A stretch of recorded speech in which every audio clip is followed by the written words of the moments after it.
Hi, I'm Stephen Webb, host of Touring Heaven, your tour guide and traveling companion, and I'd like to invite you to come with me on a tour of heaven.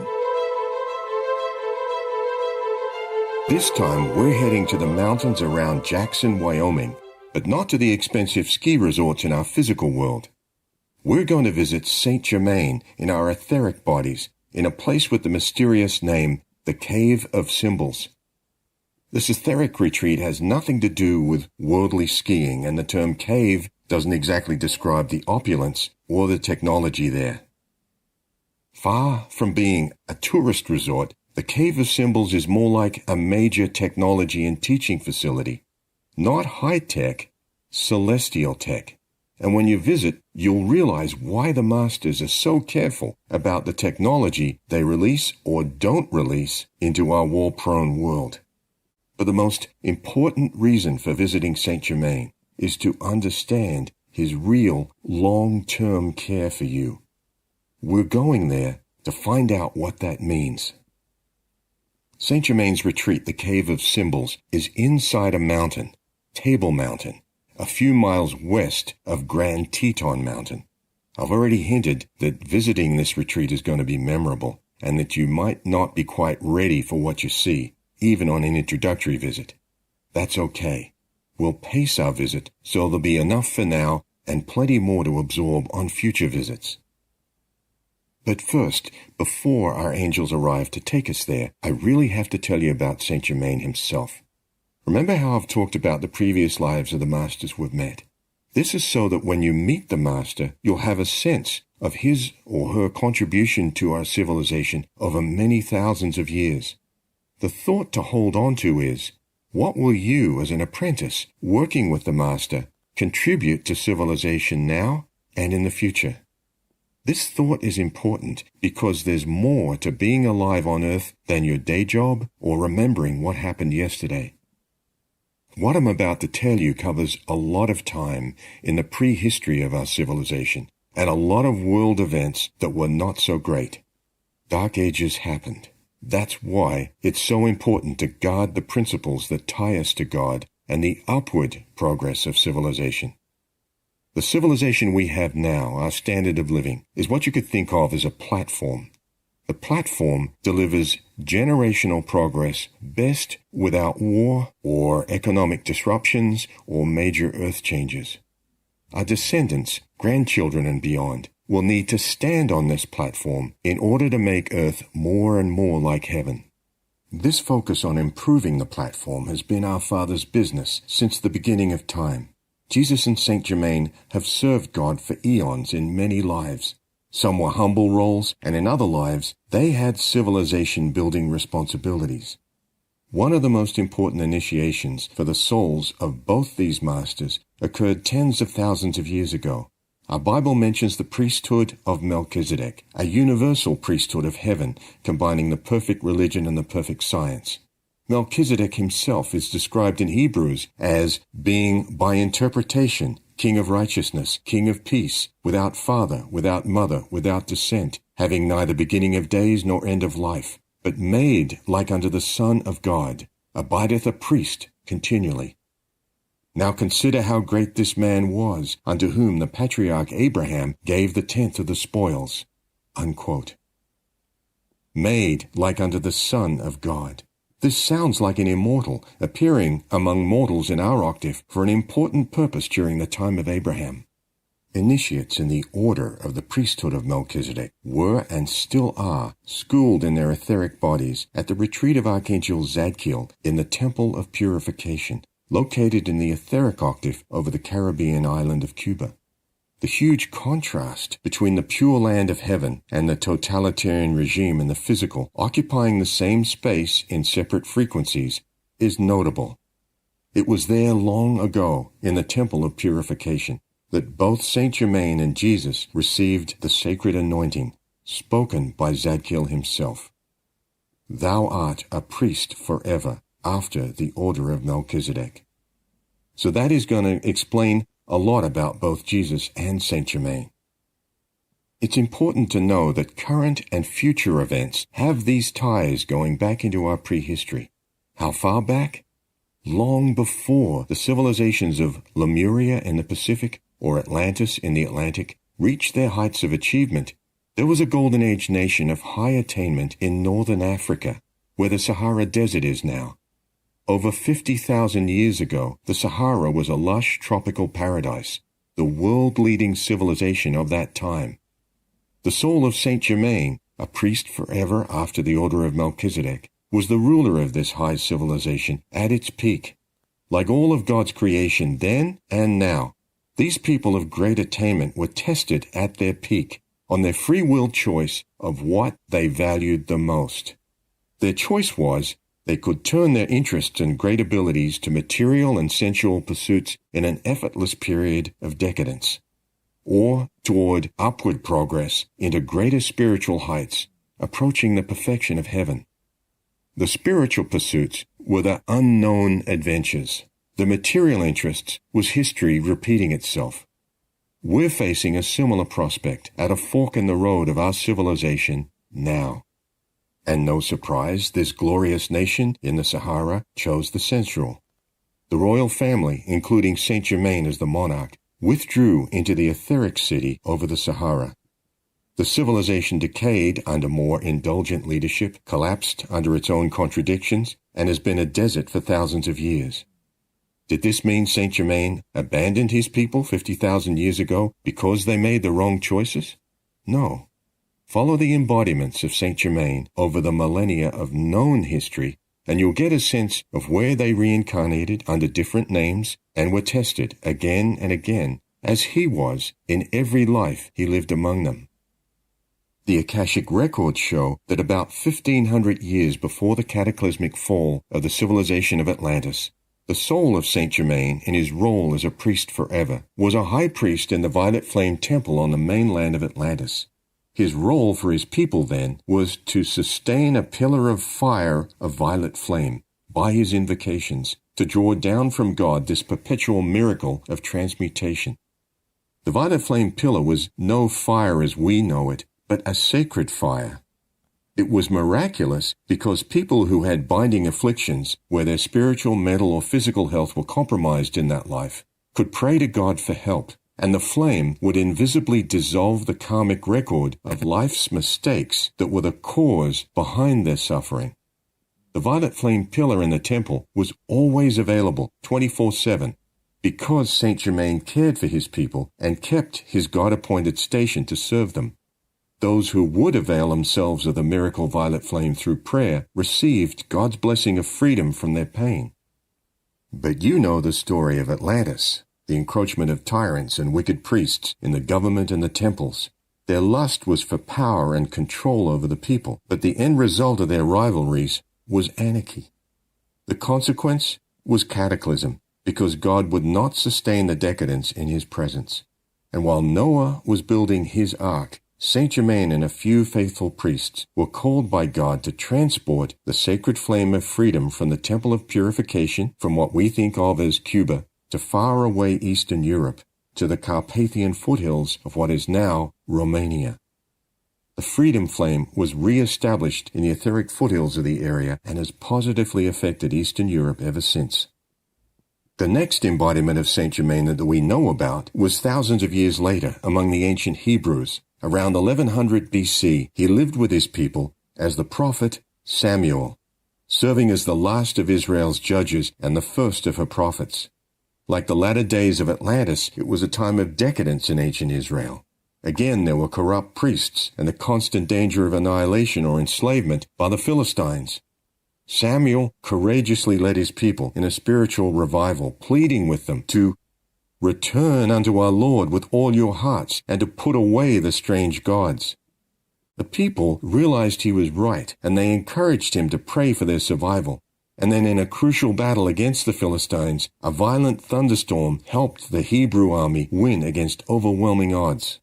Saint Germain, as the prophet Samuel, stayed loyal to his people, even when his own sons turned out to be corrupt judges. And the Hebrews backslid again, demanding a king so that they could copy the customs of the Philistines.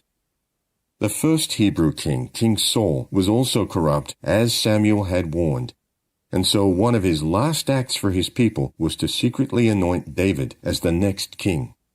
Then 1100 years later, the soul of Saint Germain re-embodied among the Hebrews again, this time as the Nazarene carpenter Joseph, the father of Jesus and husband of Mary.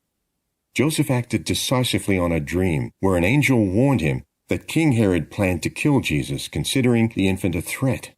Returning from Egypt after Herod's death, Joseph taught the boy Jesus to be a carpenter and then passed on during Jesus' teen years.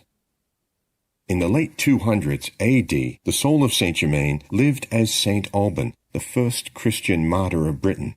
Alban was a pagan Roman soldier who retired in the Roman province of Britannia during the persecution of Christians under Emperor Diocletian.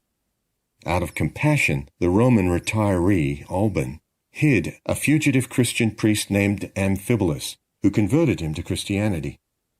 When Roman soldiers searched Alban's home, he disguised himself as the priest and bought time for the actual priest to escape. Alban was sentenced to death and beheaded, along with his appointed executioner, who also converted to Christianity. An important thing to know about Saint Germain, whose name simply means holy brother, is that he's always had simultaneous civilization-building projects, physical and etheric, going on at the same time. The vision has always been the long game. Take the example of the 8 centuries of philosophical development of the ideas of Plato. From Plato's innovations in reasoning from around 420 BC to 350 BC in Athens, the foundation of Western thinking evolved over centuries into what is known as Neoplatonism, which greatly influenced Christianity.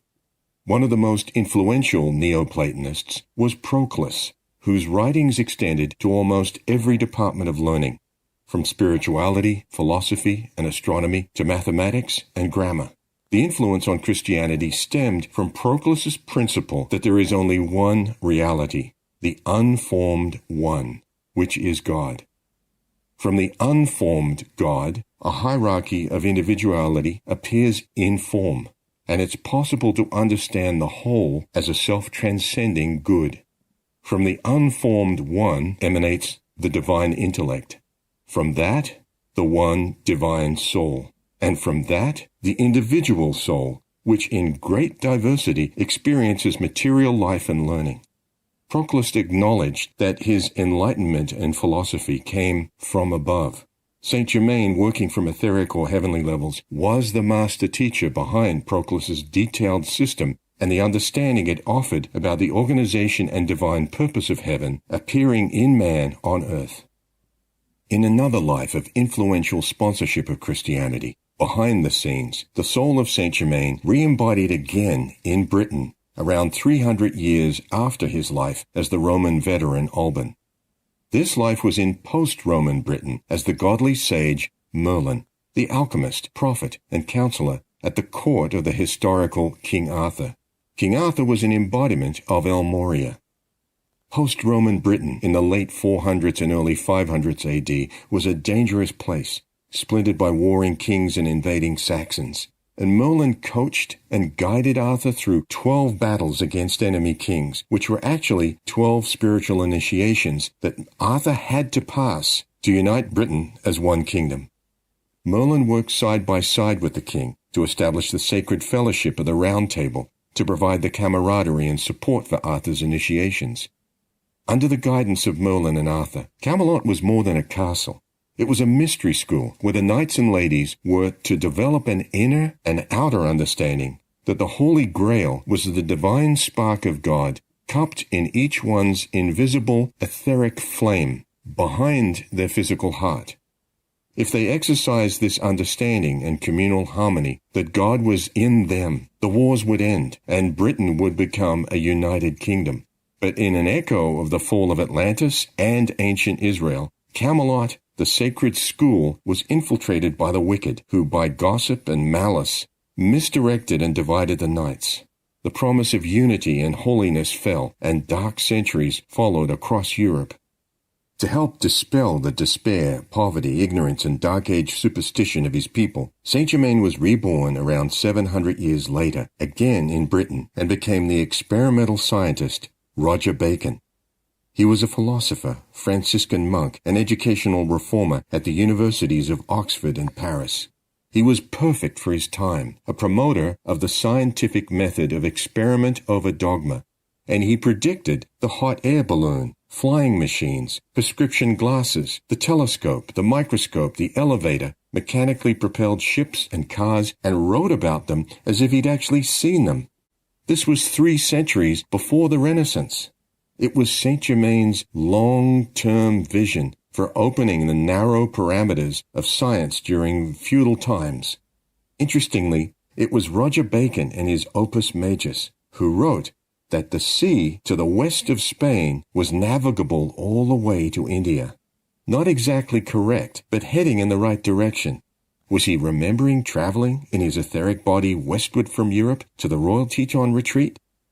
Even more interesting, about 150 years later, Saint Germain re-embodied in Genoa, Italy, and grew up to become the navigator and explorer Christopher Columbus. Columbus combined the sea to the west of Spain quote from Roger Bacon with prophecy from the book of Isaiah in his appeal to the Spanish monarchs for funding a 3-ship expedition to India in 1492. It worked to the extent that he discovered the New World rather than a new passage to India. The soul of Saint Germain was certain that making the vision of a new heaven and a new earth a physical reality in the form of the New World of the Americas was the way out of the oppression of the Dark Ages for his people. Saint Germain plays the long game for the soul, one life's achievements being the foundation for the next. Let's look at how he leveraged his lives of service as Roger Bacon and Christopher Columbus toward the development of this new world of the Americas. In the pre-life planning for what would be his final physical life, his soul requested that God would release the rest of his negative karma, all in that one dramatic life. That explains a lot. He was born in England once again, 55 years after his life as Columbus ended. His mother was Queen Elizabeth I of England, his father Lord Leicester. They were married, but the Queen had a short-term vision and was determined to avoid any threat to her rule, from the Spanish as well as from inside her own family. So Queen Elizabeth didn't share the throne with her husband and disavowed their first son and her heir, Francis. Francis, who should have become Francis I, King of England, grew up as Francis Bacon with the surname of his loving foster family. He was close to them, but didn't resemble any of them in appearance. The Queen allowed Francis to be part of her administration now and then, but never publicly acknowledged him or his younger brother Robert, Earl of Essex. Consequently, Elizabeth died without an heir, and Francis was denied the crown of England. If that sounds unmotherly and unfair, Francis thought so too. But remember, pre-life he asked God to allow him to deal with all of his remaining karma. Francis Bacon grew up to become the greatest mind the West ever produced. Ostracized from Elizabeth's court, he gathered a small group of writers around him, who, using more than 100 pseudonyms, were responsible for almost all of the cornucopia of Elizabethan literature.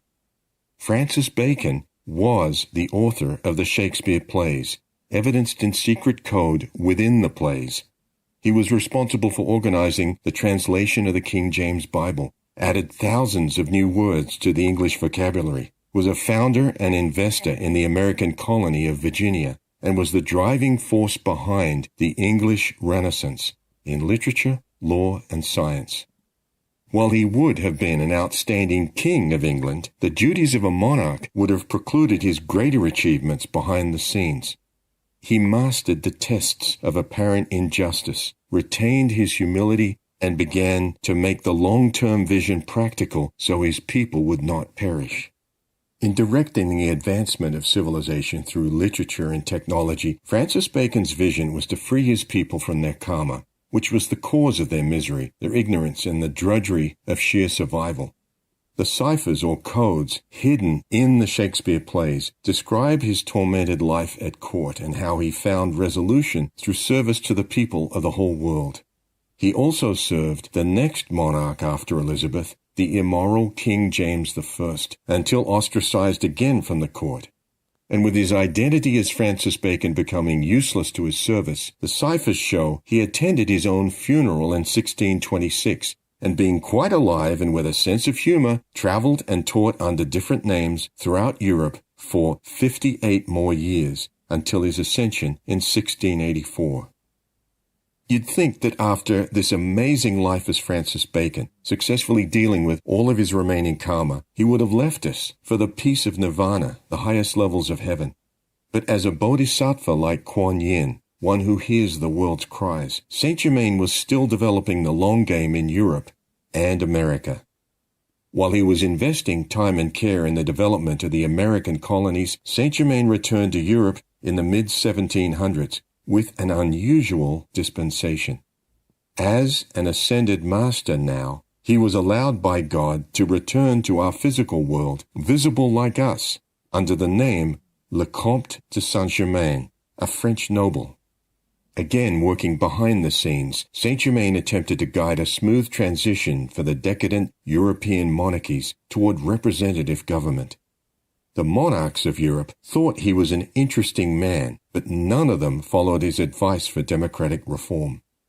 The result for Europe was the guillotine, the tragedy of the French Revolution, a complete inversion of freedom, and the consequent spread of the Luciferian ideals of class warfare and socialism progressing to anarchy.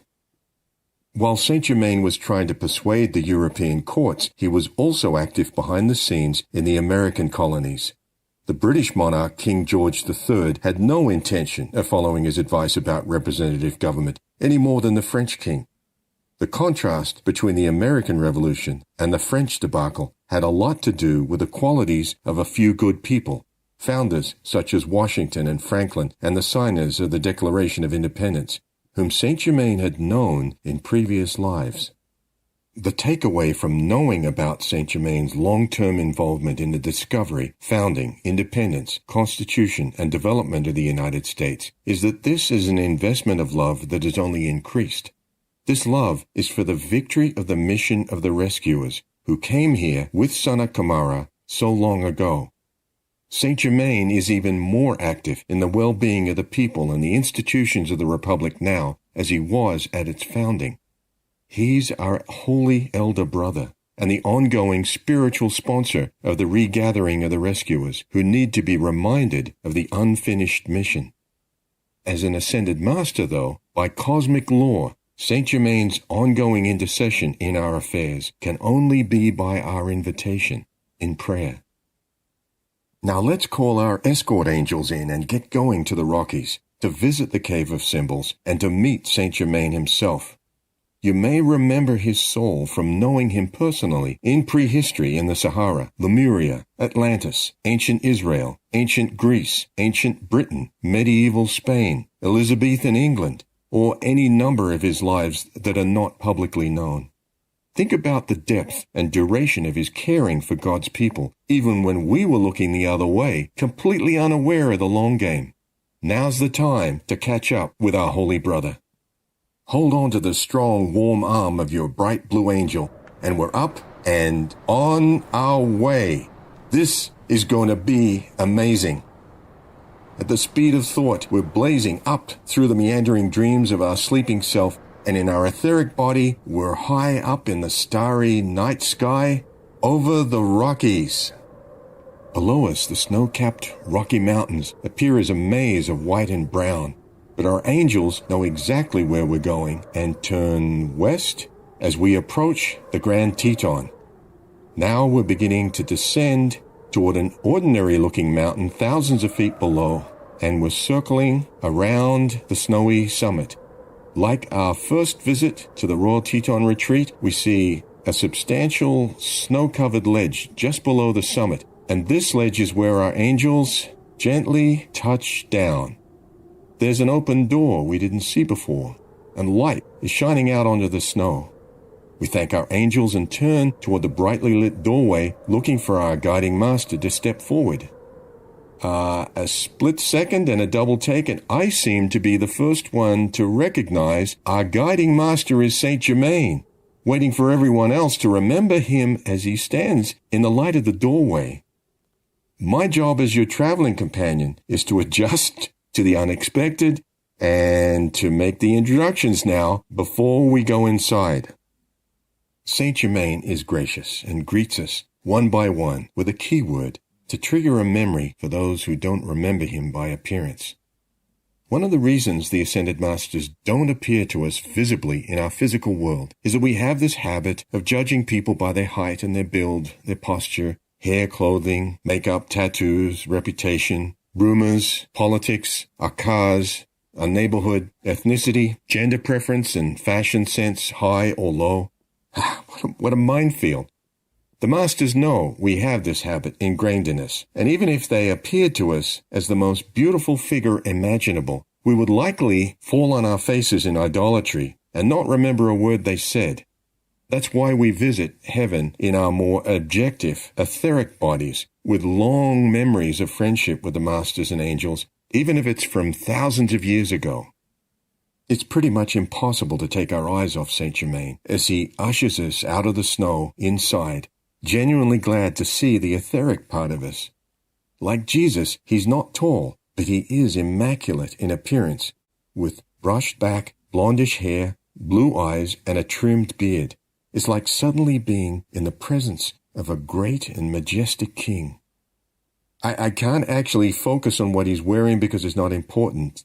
In the radiance of his presence, there's such an overwhelming gladness to be in his company again, and yet his decorum and dignity help us to manage our feelings and follow him into the dazzling brightness of millions of pink and white crystals around the walls and ceiling of a kind of cavernous foyer or entrance area. There's so much that leaps to mind to want to say to a close and dear brother, but there's an important purpose to this visit, and the tour goes on. We move into a much larger place, easily 200 feet across and more like a high-ceiling chamber than a room. Here the walls and the ceiling are covered, this time with radiating crystalline structures somewhat like stalactites. But unlike ordinary stalactites, they have a geometric order and appear to be arrays of ancient symbols shining all of the colors of the rainbow at us. There's a functional purpose to these symbols and colors.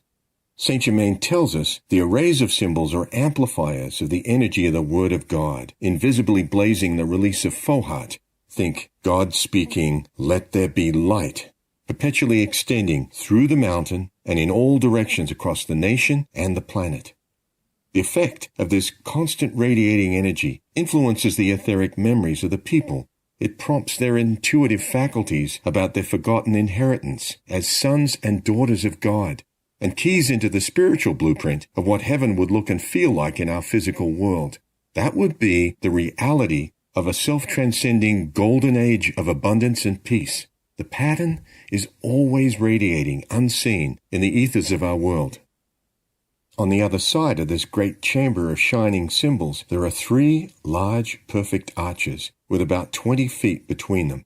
The shining glow of the wall and the arch to the left is a deep rose color. In the center, it's a bright white, and to the right, a cobalt blue. Saint Germain raises his hand toward the center arch, and a great door opens to a tunnel, and we walk for several hundred feet to another door, etched with more ancient symbols we don't understand. This door opens, and we enter a 12-sided domed room, about 60 feet across, and 4 of the 12 sides are made of a glowing white substance. The other 8 are in pastel colors. This is the room where the celestial technology begins. Saint Germain has us gather around a piece of hardware he describes as a radio, but this is far from the limits of what we think of as a radio. This device opens communication with other people on the etheric octaves throughout our solar system, as well as in the etheric center of the Earth. Who was going to tell us there's someone to talk to on the etheric level of the other planets, like Mercury and Venus, and there's people on the etheric in the center of the Earth?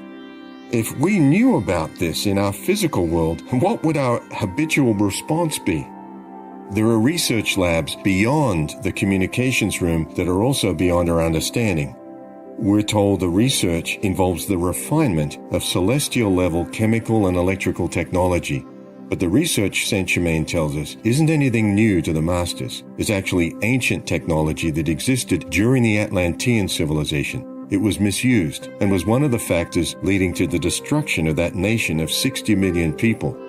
To prevent our competing military-industrial complexes from misusing it again, the ancient locations are still hermetically sealed under the floor of the Atlantic. Don't bother looking, we're nowhere near ready for it yet. When we can prove that there's no more greed and selfishness, dishonest financial policies, war, surveillance, and control of the people, then the masters will release this technology again. Until then, they've seen this before. Saint Germain explains the reason we're being shown technology we're not ready for is that he's training a large group of souls in their etheric bodies, souls who are devoted to the Christ and the science of the Christ, to be ready in this or the next life to have lowered into their outer waking consciousness all that they've learned about this technology and its correct use in the onset of a self-transcending golden age. To permit heavenly technology to be used on a daily basis on the physical earth, you might imagine it could only occur in the permanent absence of the global military-industrial complex and the financiers who benefit from war. In another room, Saint Germain presents us with an even higher form of celestial technology.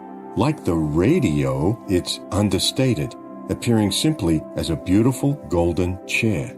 But this is no ordinary chair that we might relax in at home. Think of the speed of the electrons rotating in the atoms of your physical body.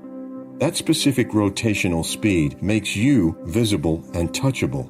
Compare with the speed of the electrons rotating in the atoms of your etheric body. That speed makes your etheric body invisible, lighter than air, and able to travel to heaven.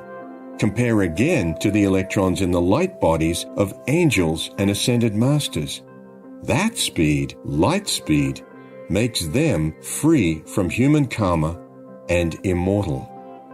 The function of the golden chair accelerates the electron speed of your etheric body and in some cases the mental, emotional, and physical bodies as well. The function depends on the needs of the mission. It's only for initiates of the masters who have proven their merit by service and long-term devotion to the light. They have to have already balanced a considerable portion of their negative karma. The acceleration process helps throw off portions of misqualified energy that impede the rotation of the electrons so that the density of the mental, physical, emotional, and memory bodies is lifted. It's an extremely precise exposure for a prescribed length of time, so an initiate can complete a service on Earth that would be otherwise impossible. Why is it so precise an exposure? It's because this stream of sacred fire is an apportioned amount of the same ascension current that Jesus, Saint Germain, and other masters experienced as the transfiguration, the crucifixion, the resurrection, and the ascension into the light. You and I might not be ready for those initiations yet. These initiations are the culmination of extraordinary service to God. In rare cases, when a son or daughter of God has met the requirements for the next stage of their soul's evolution, meaning immortality, the acceleration process raises the soul into the ascension as an act of grace. Remember, Jesus disappeared into a cloud of light on Bethany Hill.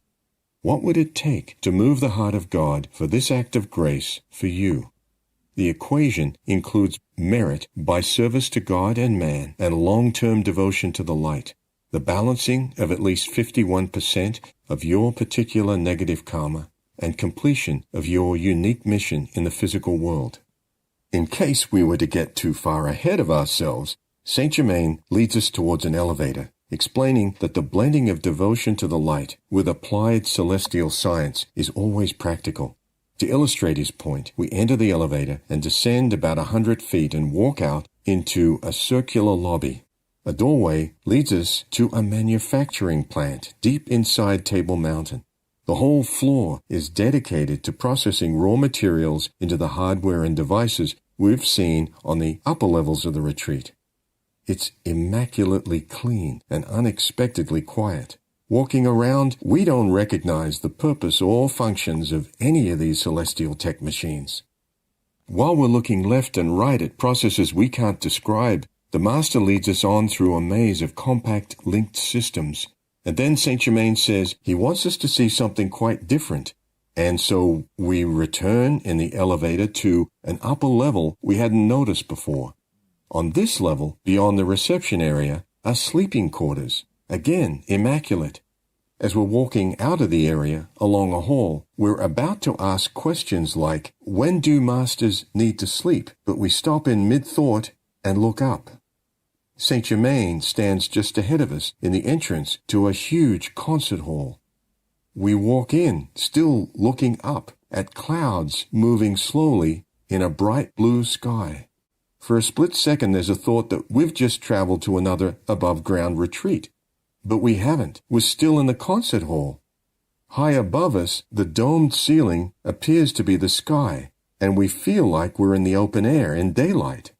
It's some kind of celestial art, three-dimensional photorealism for the Ascended Masters who attend concerts here, performances of the music of the spheres by the musicians of heaven.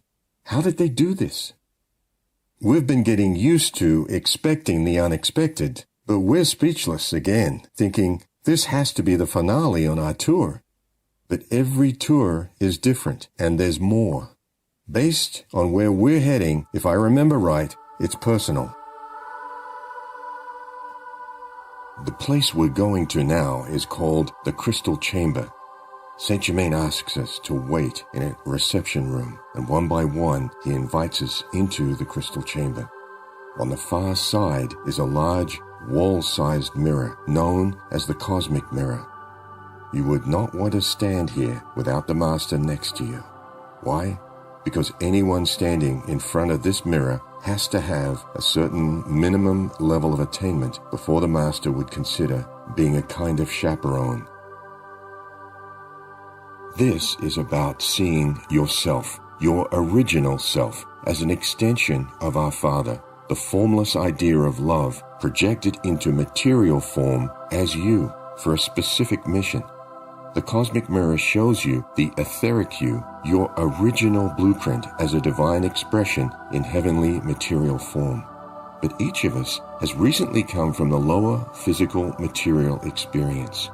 We who were once native to heaven have found ourselves in a state below heaven and now have an interest in making the extraordinary effort to return permanently.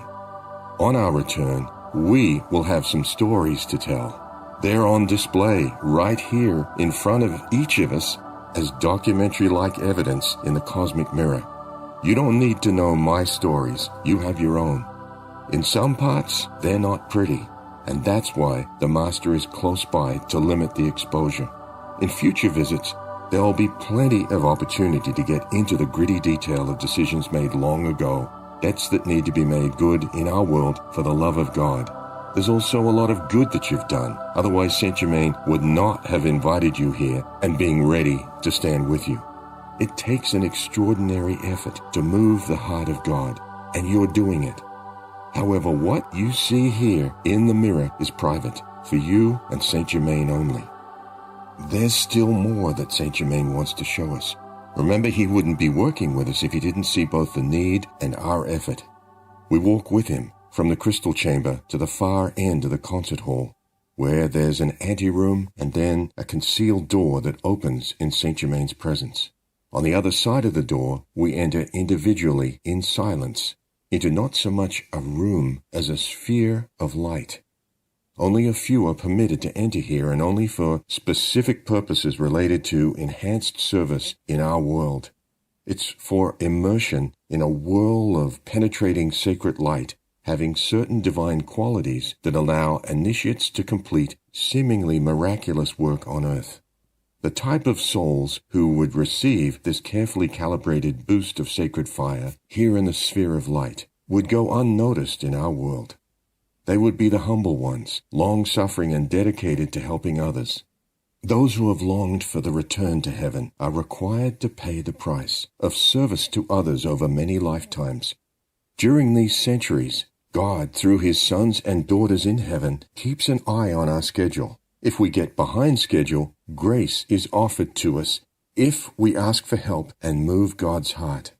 The cosmic mirror, the golden accelerator chair, the sphere of light, and the good counsel of masters like Saint Germain is available any time and adjusted according to whether we're on schedule. Back outside the sphere, seated in big, comfortable audience chairs at the top of the concert hall, with the realistic, open, blue sky above us, Saint Germain motions for us to lean in a bit closer. His voice is warm and brotherly. I am an ascended being, but it has not ever been thus. Not once or twice, but for many incarnations I walked the earth as you now do, confined to mortal frame and the limitations of dimensional existence. I was on Lemuria, and I was on Atlantis. I've seen civilizations rise and fall. I've seen the undulations of consciousness as mankind have cycled from golden ages to primitive societies. I have seen the choices, and I've seen mankind, by wrong choices, squander the energies of 100,000 years of scientific advancement, and even degrees of cosmic consciousness that transcend that which is attained by members of the most advanced religions of the day. Yes, I have seen the choices, and I have chosen. By right choices, man and woman establish their position in hierarchy. By choosing to be free in the magnificent will of God, I won my freedom from that mortal round of incarnations and justifications of existence outside of the one. You are mortal. I am immortal. The only difference between us is that I have chosen to be free, and you have yet to make the choice. We have the same potential, the same resources, the same connection to the one. I am Saint Germain, and I have come to claim your soul and the fires of your heart for the victory of the Aquarian age. I have set the pattern for your soul's initiations. I am on the path of freedom. Take that path, and you will find me there. I am your teacher if you will have me. There's a quiet moment as we each realize Saint Germain just offered us a choice that would echo for a long time. To not take the offering would have consequences. Our life in our world would continue as it had. To take the offering would have consequences. Our life would accelerate into a holy pattern of soul initiations that would require the steady steps of gradually letting go of all selfishness. Instead of anxieties, doubts, and confusions, we would sense the measured beat of overcoming these with the exhilarating feelings of love, victory, and freedom. It would be a life journey into the undiscovered country, looking for and finding the pure land. Saint Germain sits back in his chair, observing our thoughts, and then mentions a few words from a Shakespeare play, Julius Caesar, which fit the moment. He says, with some authority, "There's a tide in the affairs of men, which if taken at the flood, leads on to fortune. Omitted, all the voyage of their life is bound in shallows and in miseries." We're no strangers to miseries. That's the old country we've come from. Saint Germain stands and says, "Walk with me." He takes us back through the cave of symbols and into the pink and white chamber of crystals, and then stops. We gather around him again, and he says, "This is the question. Will you be my student of the quality of freedom? The ultimate freedom is immortality and cosmic creativity." There's a moment of silence. The key thought that comes to my mind is, what does fortune mean to me? If it means only great wealth, the wealth package still includes the miseries. If fortune means the new world of identifying with love, victory, and freedom, it gradually moves life out of the shallows. So the consistent theme of our God-given free will is again at play. Effort will be required consistently. The outer double doors are open, and our escort angels are approaching as we step out onto the snowy ledge into a brisk wind. Saint Germain draws us together again for one last comment. It feels like we're a close family and it's going to be difficult to leave. I'll see you here again very soon. Onward. The smile and the twinkle in his eye conveys his confidence in us, which triggers the feeling of wanting to come back here more than anything, because this is the new frontier. A moment later, we're up into the starry night sky on the warm arm of our Blue Angel, and on our way back home to our sleeping body, still tucked in. We'll be back here soon for sure, because the offer is too grand, too infinite to pass up. But I'd like you to ponder what the word fortune means to you as it comes to your waking mind now and then through your intuition.